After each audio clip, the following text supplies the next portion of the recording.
Here you see a picture of the family in front of the house in Copenhagen that we've rented for a couple of years. As we're talking to you now, we're sitting in the living room of the house that you see, and we're looking at these pictures, and we'll make some comments on them as we go through them. As we're talking, I have an ashtray in front of me, and whenever we should change the picture, I will hit the ashtray. And then if you will change your projector to the next slide, we'll be talking about the picture that you should have on your screen. As you know, Bernita and I went to Washington for a little while before we came to Denmark to study the language, and then she went home and I stayed on for a few more weeks. While Bernita was in Washington, we studied languages about 6 hours a day, and then we would ask our instructor to take us to some part of Washington where we would do a little sightseeing the rest of the afternoon.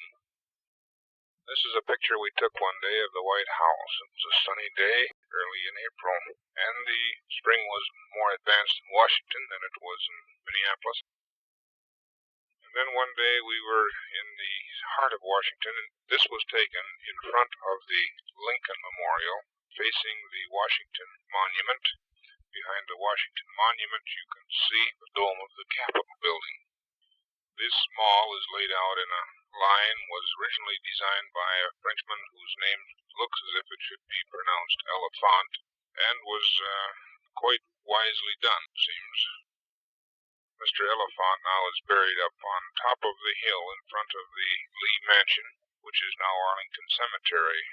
And Arlington Cemetery was the Lee Estates.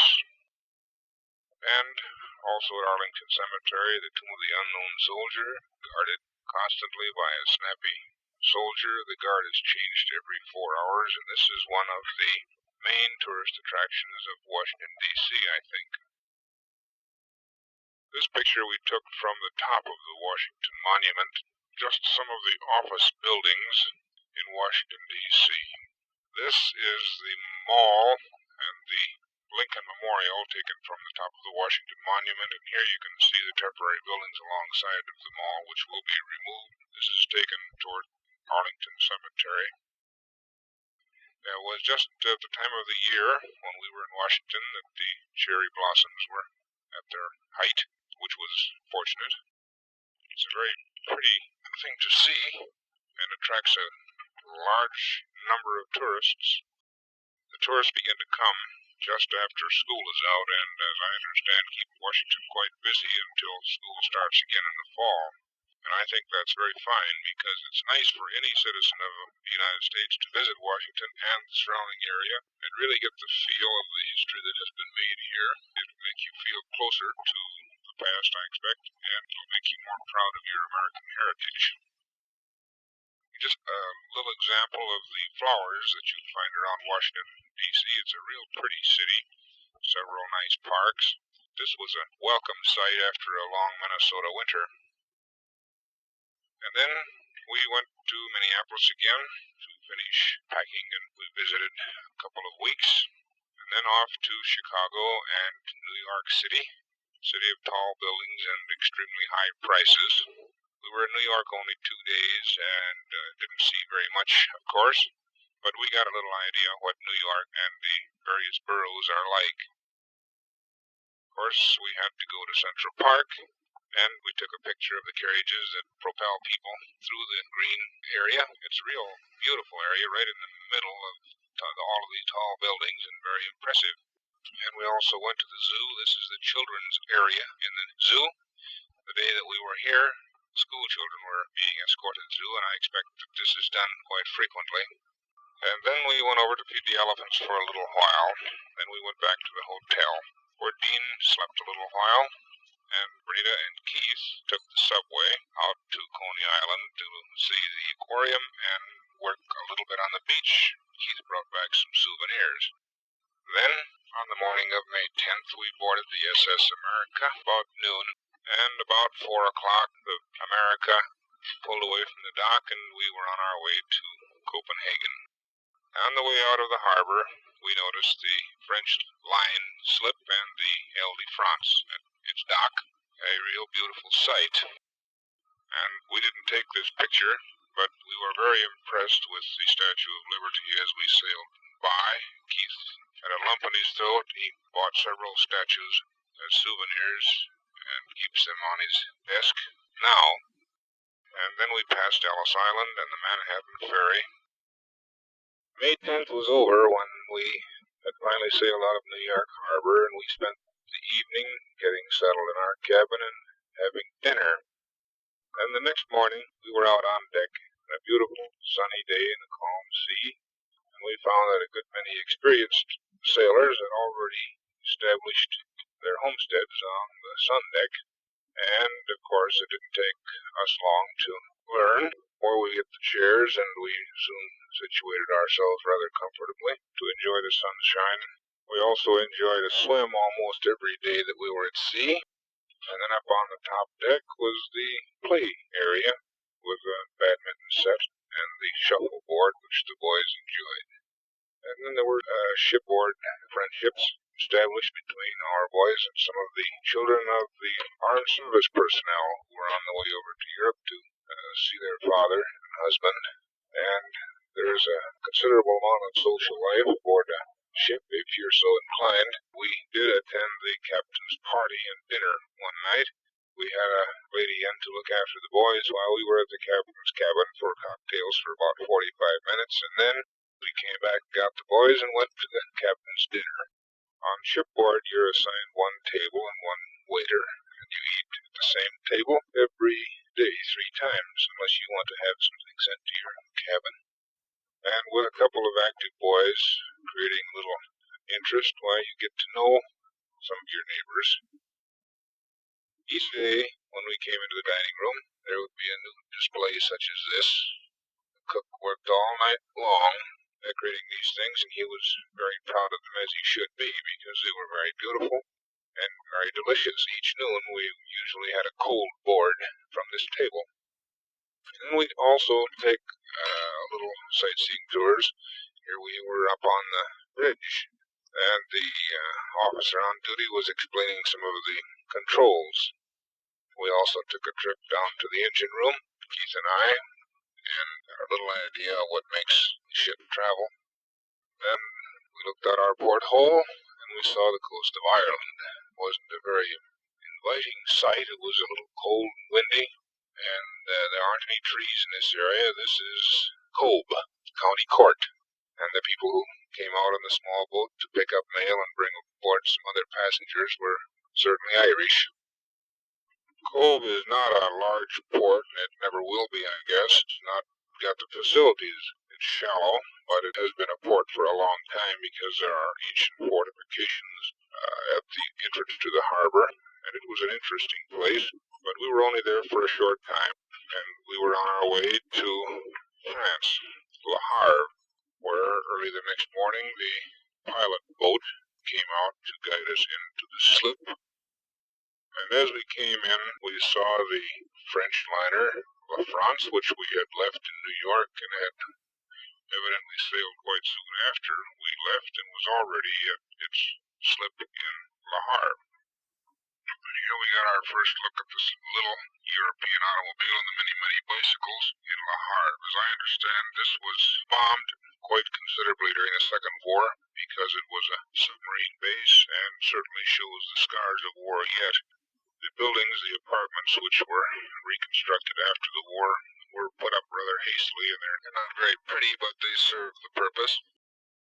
Then, after a very short stay in Le Havre, we were back on our way across the channel again to England. There was a small boat waiting for us, met us in the harbor, and we were let out through a port in the lower area of the ship and taken to Southampton, where we boarded a boat train and were met by a member of the International Harvester Company in London, and he escorted us to our hotel, the Hyde Park, where we spent the evening of the 17th. And on the morning of the 18th, we were out to the airport in London to board an SAS plane for Denmark. Now we were getting pretty excited because we were getting close to the end of our tour, and we were anxiously looking for the coast of Denmark as we flew over the channel.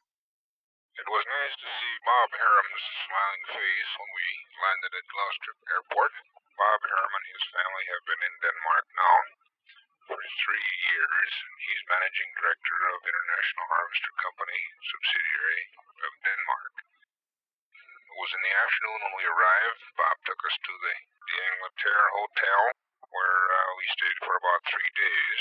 The Angleterre is one of the older hotels in Copenhagen, as has been the nicest hotel.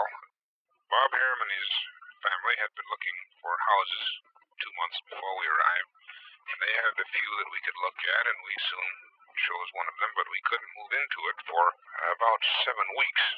So we moved to the Langlinje Pension, which, as it happened, was just across the city square from the Angleterre Hotel and next to the Newhaven area, which some American servicemen may be familiar with because this is where a good many of the sailors used to meet their girls. This is a historic part of the city, and it is accessible to the streetcars and the buses and near to many of the most interesting sites in Copenhagen. So Brita and the boys spent their time in such places as Tivoli Park, where there was a fine little center for children to play, and some modernistic contraptions such as this, which is built to resemble the bridge of a ship, where Dean would spend a little of his time. The park is full of pools and fine restaurants, flowers, and then there are rides for the children and games. On other days, they would cruise the downtown area, look at the antique shops, and here you see them at the fish market on one of the old canals, which is part of the original fortifications of Copenhagen. These ladies are left over, you might say, from a thriving fish market here, which has been outlawed now because of sanitary regulations. These ladies will sell fish as long as they are able to sell, but they will never be replaced. So this is a site that will be leaving Copenhagen within the next generation. The Danish people love the sunshine, and whenever the sun comes out on a weekend, everybody heads for the beach for one reason or another.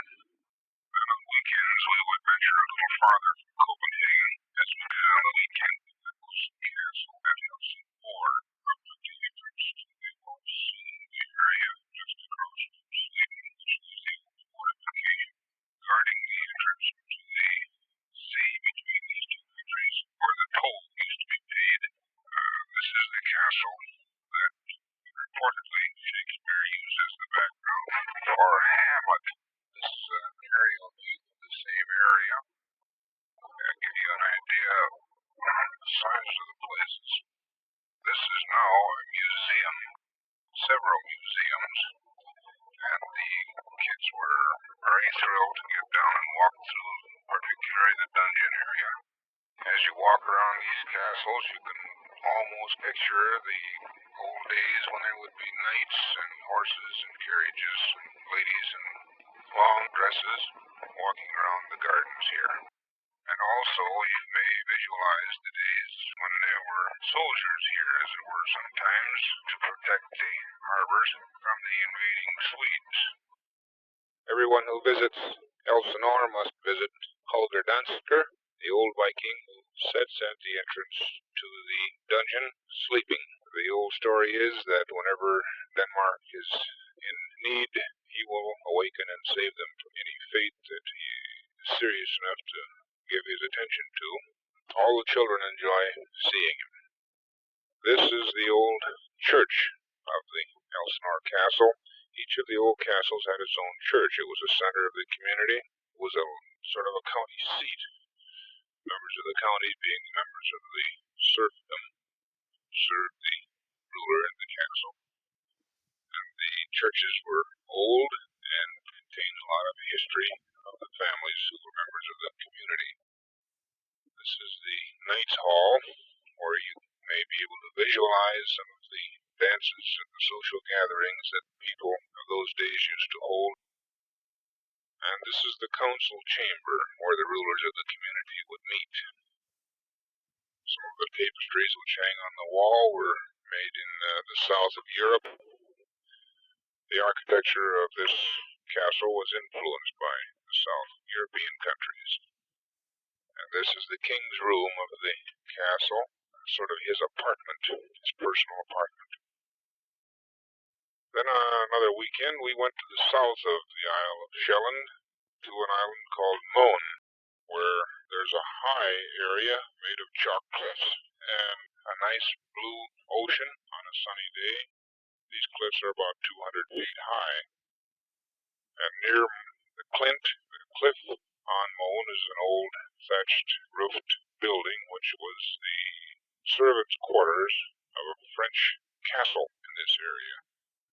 One wet weekend we went to Slot, which is about 50 miles south of Copenhagen.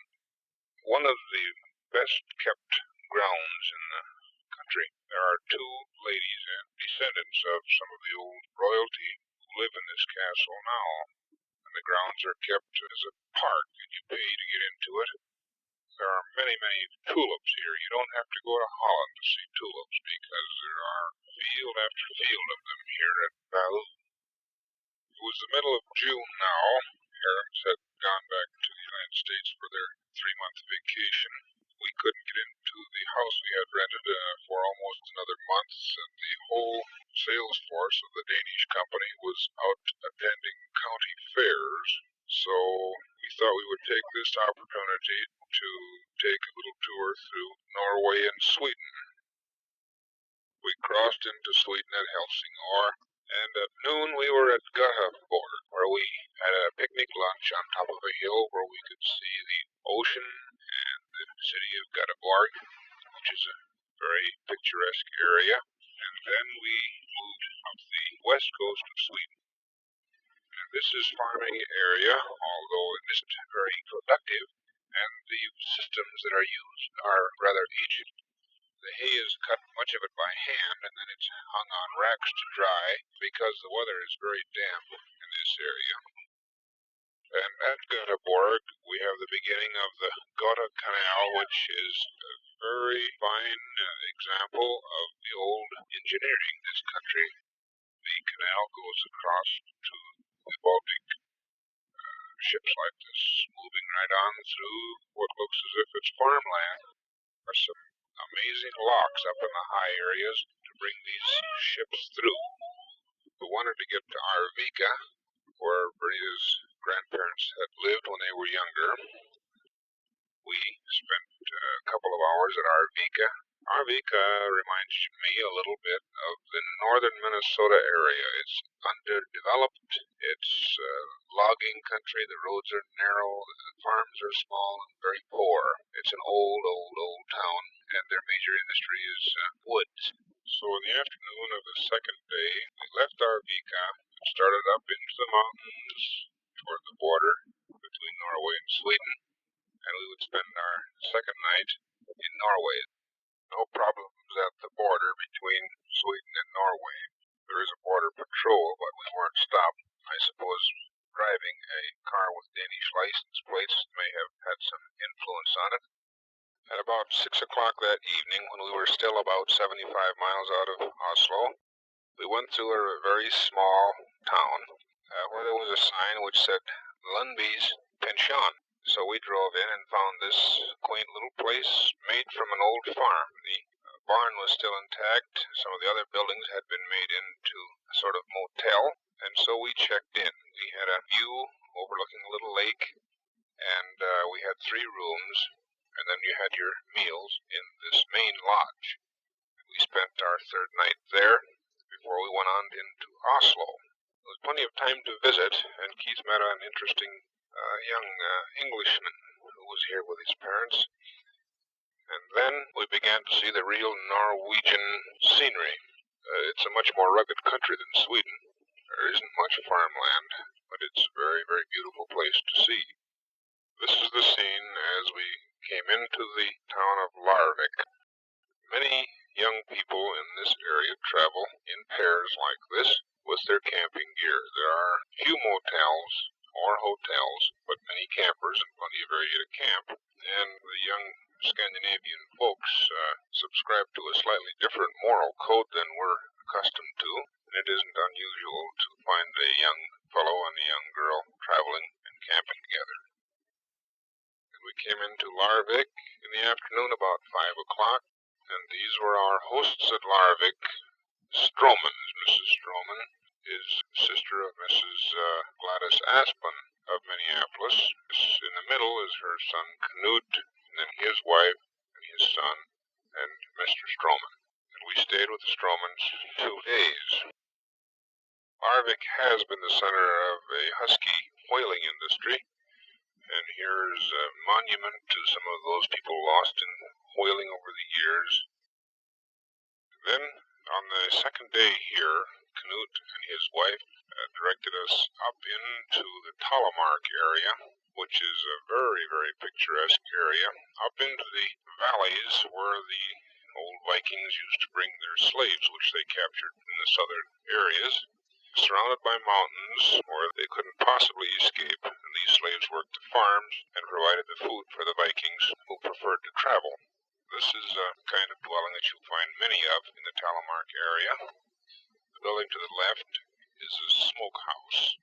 Then on the other side of the road was the neighboring farm, which gives you a little idea of the kind of area these people scratch their living from. Buildings are old, they use animals as their power, and they use the same systems that men have been using in these areas for a long, long time. But it's very beautiful. We had lunch that day in the Telemark area. The hill across, you see, is the area that these torches brought to the Olympic Games from each year. This is the birthplace of skiing. Another farm, just to emphasize how small the farms are and how they're hanging on the sides of the hills. This was July 4th that we were traveling through Telemark, and spring was just coming to this area. As a matter of fact, here you see Keith on a high hill with some snow in the background. This is the 4th of July we shall remember for a long time. It was raining a little, and these people were just now beginning to put their crops in, and 1 month later they wouldn't have snow again. This area produces a lot of water power. Here you see an aqueduct bringing water from one of the reservoirs through to the powerhouse in a deep valley below. The roads are cut through solid rock mountainsides, and you have to be very careful. It's dangerous to meet a Swede in this area who's used to driving on the other side of the road. This turned out to be a long day. It should have been a 2-day trip through the Telemark area, but we made it in a 14-hour drive. And the third day, then we drove on up to Oslo, out to Big Dewey Island, where there's a gathering of old ships. Here we have Keith and Dean at the wheel of Amundsen's ship that he used to explore the North Seas with. And also at Big Dewey are a gathering of old houses which have been reproduced. And this is very typical because you see the old Viking houses, and in the background the famous little Norse horse, which is their main source of power, pulling a little cart. Many of these houses have grass roofs. This has proved to be a very durable roof, and of course it's fine insulation. It's made by laying birch bark over rafters and then putting soil on top of the birch bark, and this birch bark does not decay, and the plants grow on top of it. The old Viking homes. You see the bed in the background, and right above the chair, whittled out of a tree, it looks like a barrel just to Keith's left, to the right of the picture. There's a beam. This beam swings on a pivot and supports a cooking utensil which hangs from it. This can be swung over a fire which is in the middle of the house, or it can be swung off to the side where the contents can be dipped out. These people lived well during the long winters. They had provided a good stock of fuel, the peat, which they'd cut from the lowlands, and the food which they'd grown in their fields. I thought this provided some pretty good education for Keith, particularly being one remember it, but it stimulates his interest in this sort of thing. This is a very old church, reconstructed. Was built just about the time that Christianity was coming to Viking land. They still didn't know for sure which god they believed in, so some of their old ancient gods are represented here also. This was a poor period during their history, so they didn't spend a lot, they didn't lavish a lot on their church. It's small. There is a ramp around the outside with holes drilled through it where the lepers could partake of the service without being exposed to the rest of the congregation. And this is one of the smoke houses where the meat was kept. Of course, this weather doesn't get warm up here, but the meat is cured by smoking and salting, and still is used in this area. It keeps real well for long periods of time. Then we went into Frogner Park, which is a rather controversial area in Oslo. Cost a lot of money, and many citizens objected to this. But as we go through the park, you'll find some other articles which some of them objected to. This is some native Norwegian granite on which I believe 6 men worked 13 years or some such fabulous figure to carve. It's the center of the park. It supposedly represents the tree of life. And then around this tree of life are various figures in the various stages of life, all the way from birth on through death. And then a whirlwind trip to the other side of Sweden, where we spent a short time in Stockholm, which is sometimes called the City of Bridges. It's on a series of waterways, which in the old times was considered good for reasons of protection. Swedes are apartment dwellers more than any of the other Scandinavians, although apartments are the ordinary mode of life in all of Scandinavia. They build huge and very nice apartments, but there are no suburbs to the town. You come right out of the forests and into the apartments. The boys were tired now, and we were on our way toward Copenhagen again. We spent one night at this pension at Norrköping. This was outside Norrköping, where we found a place the boys could swim a little and get out and run in the woods and play in the sand. The following day we spent traveling along the eastern coast of Sweden. It turned out to be a rather long trip. And that evening we were in Kalmar, which is a very ancient city on the Baltic. We spent the last day of our trip to Sweden looking at the glassworks at Orrefors, Boda, and bought some crystal to go with our Danish dining room set, and the trip was over. The trip to Norway and Sweden had been fun, as had the rest of the trip, but it was nice to get into our home, where the boys could have room to play, could have a place to call their own. So on the 15th of July, we moved into the house that you see here from the backyard. The house isn't real large, but it is so arranged that we have a large living room just off the backyard through the doors that you see here.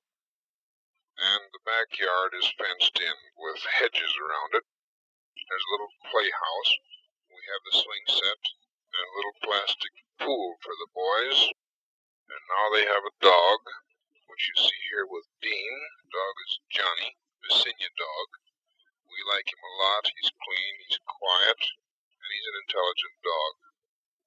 The dining room at the other end of the house opens on another little enclosed garden where we have the picnic table. The weather hasn't been warm enough this year to use it, however. This was taken so that we can show you our Danish dining room set and the things that we bought in Sweden, but I haven't adjusted to using the European flash bulbs, even though I'd been told that they gave the same type of light or the same amount of light as the American bulbs. I'll have to develop a little Kentucky windage before I get a proper amount of light on the pictures. And these folks are Reverend and Mrs. Hansen, who's pastor of the Lutheran Church here, which is sponsored by the American Lutheran Church in the United States as a mission church. We meet in Helligdanskerke, an old church, one of the oldest buildings in Copenhagen. We meet in what was once the cloister. And the girl just next to Rita is Jane Lawrence. Jane's mother was a friend of Mrs. Hansen's sister some years ago in Wisconsin. Jane's mother came over here to marry Jane's father, Mr. Lawrence, who you see on this side of the table, just before the Second World War. Jane is staying with us for a year. She hopes to improve her English, which is already very good, and then she's helping Bernita around with singing. Here, Dean and I are out cleaning up the leaves because it's the fall of the year now in Denmark, and we've had a real interesting spring and summer. We've tried to outline most of it to you, and as time goes on, we're going to take more pictures, and we'll be sending more